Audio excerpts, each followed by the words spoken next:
Welcome to This Just In, the show bringing you the latest advancements in healthcare, strategy, innovation, and public policy. And now, for the fastest voice in healthcare, here's your host, Justin Barnes.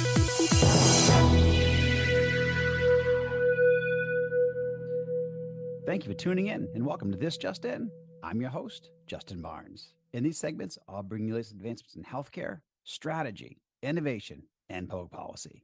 As always, we're broadcasting from This Just In Studios on the Business Radio X network, as well as the Healthcare Now radio network. For this episode, my 266th episode, I have a great industry thought leader, as well as very insightful CEO, Dan D'Orazio from Sage Growth Partners. What an honor to have you on air, my friend. How are you? Oh, I'm great, Justin. It's really a privilege to be here. Thank you. You're great. So for my audience, I've actually known Sage and Dan for many, many, many years. But in the early days, I actually really wanted to work with them, but we were competing in my company at the time. Greenway was competing with one of the companies that Dan advised, and they were doing very well and just had a great market strategy. We ended up taking them over, which was good in the long run. But it was just seeing what Dan's team did. I had a strong affinity for you, Dan, personally, for what your team did, and then finally, in my latter years of my career, I've been able to work with you now with a few of my companies, and so it's been a great privilege to get to know you personally, just what you guys bring to the market. I look forward to sharing that with my audience. But really, you guys are the best of the best when it comes to healthcare and strategy and marketing, go to market, and thought leadership. So I'm very much looking forward to our conversation, but thank you again for joining me, my friend. Oh, you're very welcome. Thank you for the kind words. I too am glad have been on the same side. Yeah. That's been a lot more fun. Very, very true, my friend. So just for my audience sake, where'd you grow up, attend school, college, all that good stuff? Yeah, so I grew up in Cherry Hill, New Jersey, which is the suburbs of Philly. So my parents are from South Philly and decided they wanted to raise their kids in the burbs. I went to undergrad at Georgetown, and so I spent time in DC, and then I got my MBA at Johns Hopkins.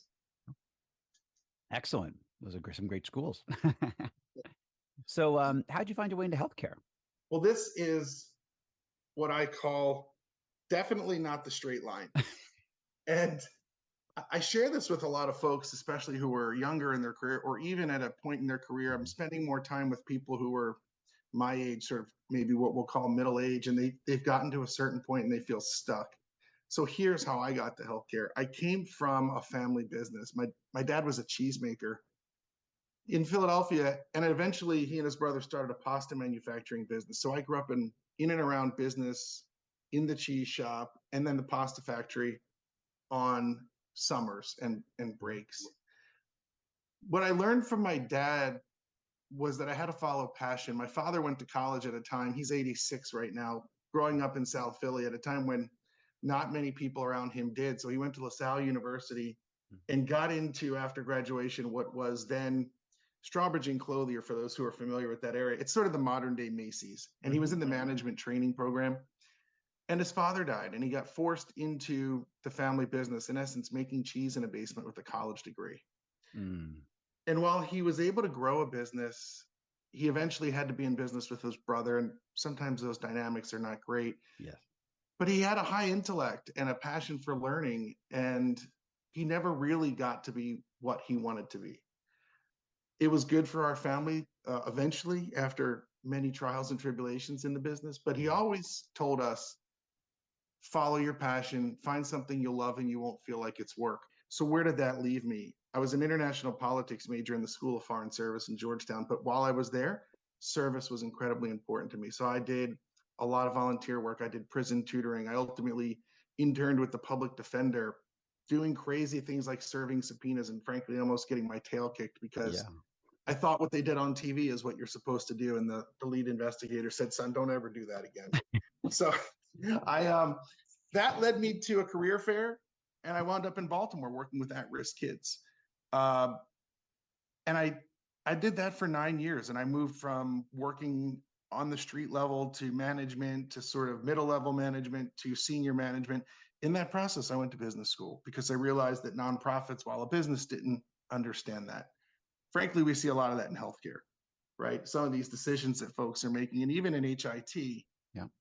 There's some thinking that goes across, forget your tax status, nonprofit, for-profit. It's how you think about the world and the market. So that led me to business school. And one of the folks who started this firm, I was the first employee 17 years ago. Wow. So that's how I wound up in healthcare. I've had basically 2 jobs in my life, 23 years in. Yeah. That's miraculous. But no, that's a great story, my friend. You never told me that. That's awesome. Yeah. Yeah. Thank you. Very cool. No, I wish I have a similar story in a way of working with my family. I come from my family. They don't get along with a whole lot of people, so they all have their own companies. They can't work for anybody. So they all have I think we have 100 something companies in my family at some point. But the bottom line is, I remember doing tarring was one of the summer jobs that I did because my family had a roofing company. Yeah, and tarring in roofing in July in Massachusetts is brutal. It's even worse probably in Florida where I live now. But yeah, it was pretty brutal. So I think that a couple of days in the job there, I was absolutely going to college, and I was absolutely gonna have a little bit different of a career path than being a roofer. How hard those people work. My goodness. They work incredibly hard. What my dad told me was people used to come in the store, and these were very blue collar folks. And yes, and he used to say, this one guy with this voice, "Hey kid, from here down," and he would point to the rest of your body, "you can make X." And then he would point from the head up and say, "From here up, you can do anything." Amen. That's right. Yeah. So true. Good advice. Sage advice. So give us a real quick overview, 1-2 minutes on Sage Growth Partners. Obviously, I know it very well, but for my audience and for everyone, please share. Yeah, thank you. We're exclusively focused in healthcare, and our whole mission is helping our partners grow. What does that mean? Help their commercial acceleration. So we're working with tech services, tech-enabled services, device companies whose end markets are payer, provider, employer, and life science. And what we're doing for them is, at the core, helping them understand their true identity. What we mean by that is, what's their unique parcel of ground? What is different and unique about them? And that's actually difficult for some people to get to. The next part about that is, how do you cleanly communicate your position in a very crowded market where lines are blurred and people love using big words that don't make a lot of sense when you put them together? Once we have that, it's about your go-to-market. There's a lot of paths to market. People say, "Oh, I sell to payers, I sell to providers." Well, there's so much texture in that landscape. And if you think about a map, you look at a flat map, and we can all remember when we were in school, those sort of multi-dimensional maps where you can touch and feel. I don't remember the name of them, but that's what go-to-market is. There's a lot of texture, and it's not about firmographics and demographics. It's a true unpacking of your differentiation, and then how you think about the market and how the market will receive value from you. So we spend a lot of time there. And then it's about, how does the world know about me? How do I create trust in the market and build awareness and eventually demand? And then we spend a lot of time with sales teams, because selling in healthcare is incredibly difficult, and it's really helping the consultative process. And as I tell people, it's really about the questions, not the answers. And I think more and more people get product focused, and they're worried. They're actually, I think, more scared about the right question, and they focus too much on, what's the answer I'm going to give back. So that's what we're doing to help them grow. And we're working with companies from first institutional investment, growth equity, and large corporates in Publix. And so the likes of Best Buy Health, GE Healthcare, Philips, Quest Diagnostics, those are the names that, when my family asks me what we do 17 years later, they still don't really understand it. But they know there's Best Buy, and then they go, "And why is Best Buy in healthcare?" And I explain it, and they go, "Oh, that makes sense."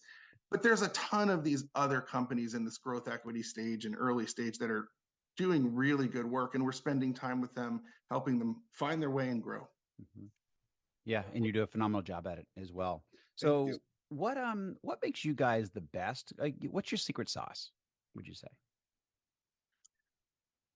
That's a good question. I think I'll first talk about how we're built. And this has happened over time. We've been around for 17 years. For 12 or 13 of those years, we implemented technology into healthcare. And that's incredibly difficult. It puts you on the ground. And so you have to go from, wow, this is a great idea, this is going to revolutionize healthcare, to having to understand what a workflow means and what interoperability means. So many of our folks came from that world, me included. And I was in and around that work with our team for years. And so while we don't do that anymore, it has shaped us. We've carried that forward. So the next component of our business sort of capabilities is market research. And these markets, as one of our clients said, are vicious truth tellers. And it's one thing to read a report that an analyst puts out. It's another thing to truly do primary research and understand what people are thinking. It's yet another thing to do quantitative research to validate those thoughts. And while research is not foolproof and it's not a formula, it puts you into that texture I was talking about that you really have to understand. So market research grounds everything we do, but it's in service of commercialization. So while we do a lot of thought leadership, it's not for writing reports and syndicating them. It's truly unpacking the market. So then that informs that go-to-market component. And because the markets are so vicious, we are incredibly suspicious of everything we see. And it's not because we don't believe our partners or we don't think they can change the future. It's just that there have been a lot of good ideas that wind up in a graveyard because the way healthcare is constructed and paid for and governed does not allow things to happen like other markets. So that's where that strategy component comes in. And Justin, years later, we built a marketing agency. And so we were doing the go-to-market work, and our clients would say to us, we're having challenges translating this with our really talented agency partners who just don't spend enough time in healthcare or are dabbling in healthcare. And even for us who do this full time, you can't be a tourist. So I think part of our secret sauce is because we've come from the ground up with that implementation view. And then that primary research, the go-to-market, the then knowing what to communicate and bring unique thought to the market with marketing. And we've been adding on finally the sales enablement, helping people understand how to sell to their customers. And we have this line that we love, it's not ours, but people don't buy when they understand, they buy when they're understood.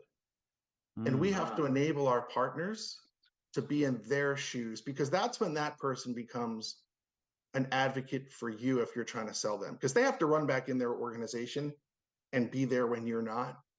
And what I call fight for primacy of your solution of all the other things. So we've been called, I remember we were pitching a big medicine telehealth company years ago, and the CEO said to us, you guys are an odd bird.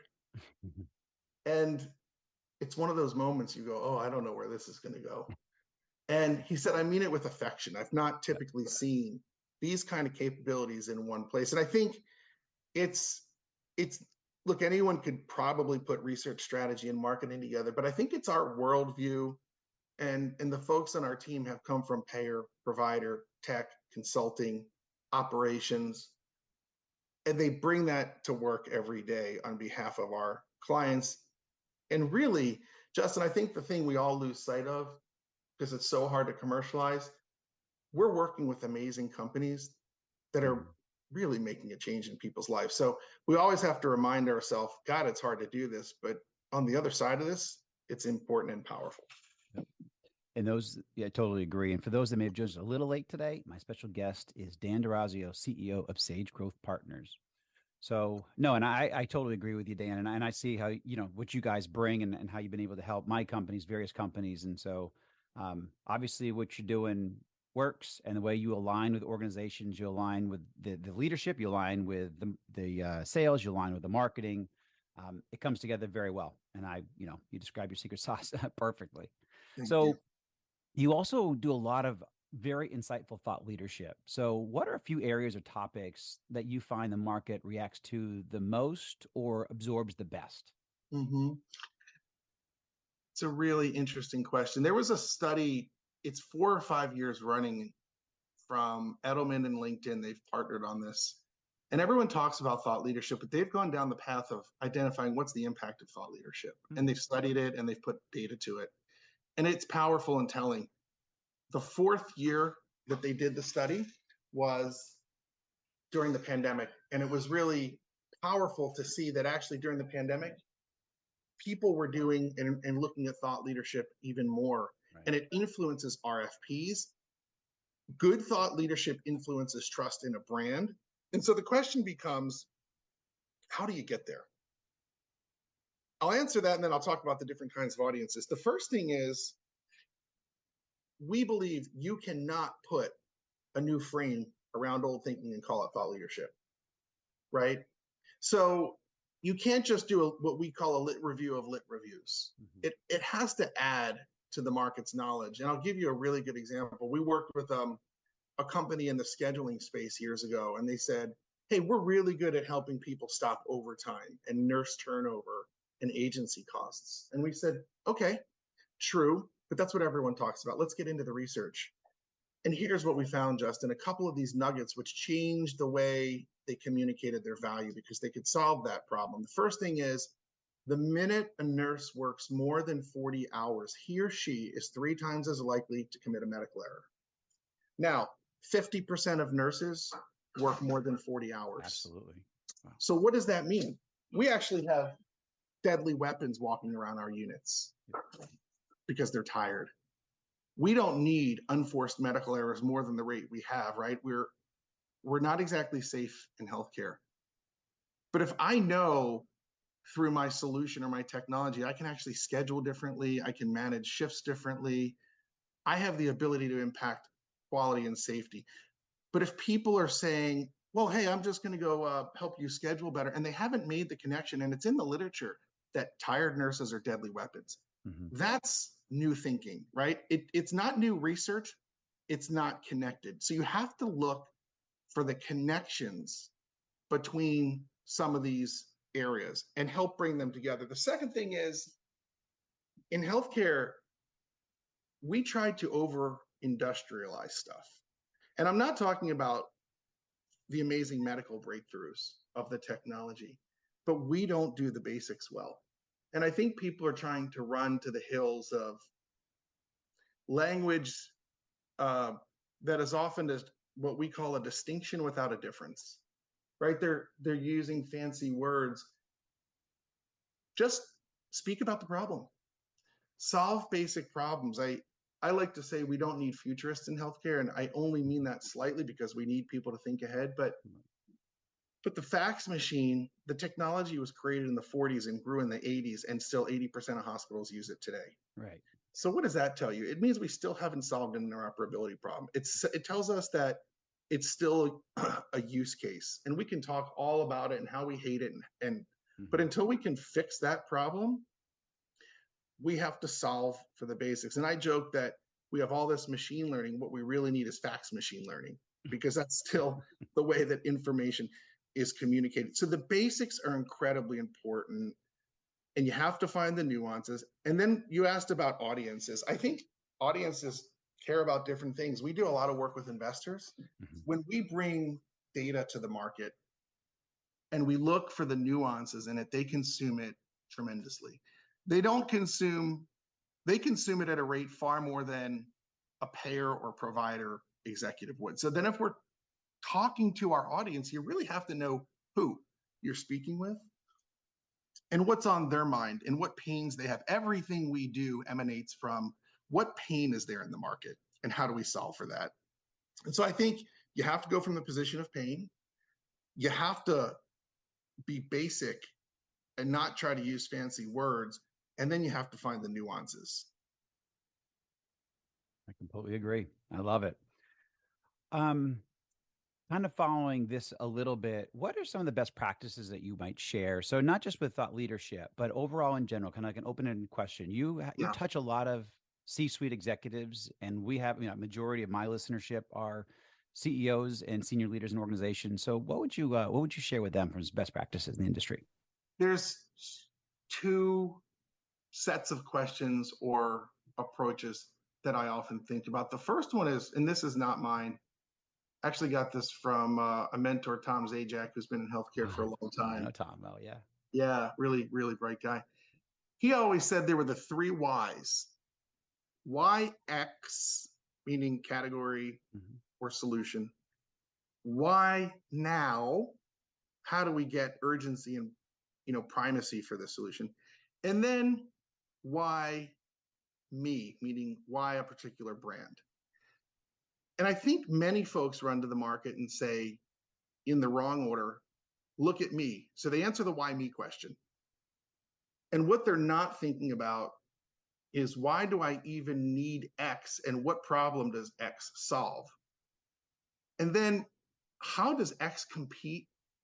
And most people think about direct competitors, which we understand, but how does it compete with all the indirect competitors? And so what do I mean by that?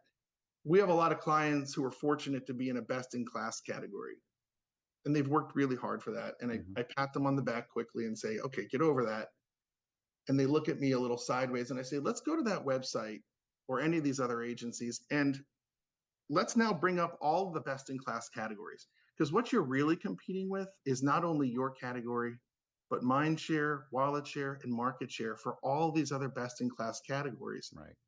And then you're competing with all the people in those categories, because there's only so much time and attention and money in a buyer's capability set, right? Even the decision-making that happens in healthcare, I don't know, there's 14 different decision makers. Good luck getting everyone on board. So I think you have to answer the question, why X and why now first. Then you have to be able to distinguish and prove the promises that you make, right? And a lot of people have fallen short on what we call the proof. And more than ever, proof is required in healthcare. It's also incredibly difficult because there's asymmetric information that no one's got access to all the data they need. So I think that's the three whys is the first one. The second underpinning for us is use case, workflow, health economics. So use case, again, goes back to what problems am I solving? In healthcare, workflow matters, whether it's a service or a technology or something with a device. Just remote monitoring has been around for years. And 11, 12 years ago, we worked on behalf of St. Jude, now part of Abbott, on implantable cardiac devices that could be remotely monitored. They would generate clinical data from inside someone's chest as long as they were sleeping next to a bed, that would then communicate that data to a provider. Well, prior to the pandemic, we probably had 30 or 40% adoption, and CMS was paying more for a remote visit in 2011 than they were for an in-person visit. You just shake your head and say, is that even true? But the problem was not the technology. Where does the data go? Who catches it? Who looks at it every day? What are the medical legal liabilities? Who intervenes? Who calls the patient? Who takes the call from the patient? And so if we don't unpack that workflow, even if you have the best use case, it doesn't matter. And the third underpinning is health economics. Follow the money. We have a lot of situations where literally the payer, and I don't mean just insurance companies, the person paying or the person benefiting, or the person benefiting is not the person that we ultimately want to benefit. And so there's a lot of unnatural relationships around the economics in healthcare. And if you don't account for all three of those, it's very hard to commercialize. And so I think you have to really be thoughtful about each of those, in addition to those three whys. Yep. I love it. No, I completely agree. And you're spot on when we're, how we need to think as leaders of organizations, where we're taking our companies. When you're starting off building a business, what do you need to tackle? What are some of the points that you just want to make sure that you have articulated before you go to market? And that's why I love working with you guys. We're almost at time. Yes. So obviously I need to have you back on air. We have a lot more to cover, and we will, but what's real quickly in the next 20 seconds or so, what are a couple conferences you're coming up to this year? I'll obviously see you at Health in November, correct? Yeah, absolutely. I'm actually headed to a home care conference next week. Home is where everyone's going. Okay. It's not going to be easy. I think during the pandemic, everyone said this is a good idea. It's hard to operationalize, but that's a big one. And HFMA, revenue cycle, is really hard. Yes. And then obviously some of the other conferences we all go to. But I think more and more the specialty conferences are interesting because people are trying to really focus in their areas. Okay. No, great. And I know we'll circle back here soon, my friend. I certainly want to have you back on air. But thank you so much for taking time out of your busy schedule to join us, Dan. Justin, thank you for having me. It's great to work with you, and glad to have the chance to share some thoughts. Yeah, and we'll do it again, I promise. All right, take care. Very, very insightful. And thank you for everyone and taking time out of their schedules to join us. As you all know, please tune in weekdays at 2:30 p.m. Eastern, 11:30 a.m. Pacific. As always, you can track me on Twitter at HIT Advisor and use the hashtag ThisJustinRadio so we can respond to your comments from the show. If you miss any of this episode or want to hear more, all my shows are posted at iTunes, SoundCloud, iHeartRadio, and TuneIn. Also, you can check out some of the new content we posted on justinbarnes.com. Thanks, everyone, for joining us, and we'll see you next time. Stay safe. Take care.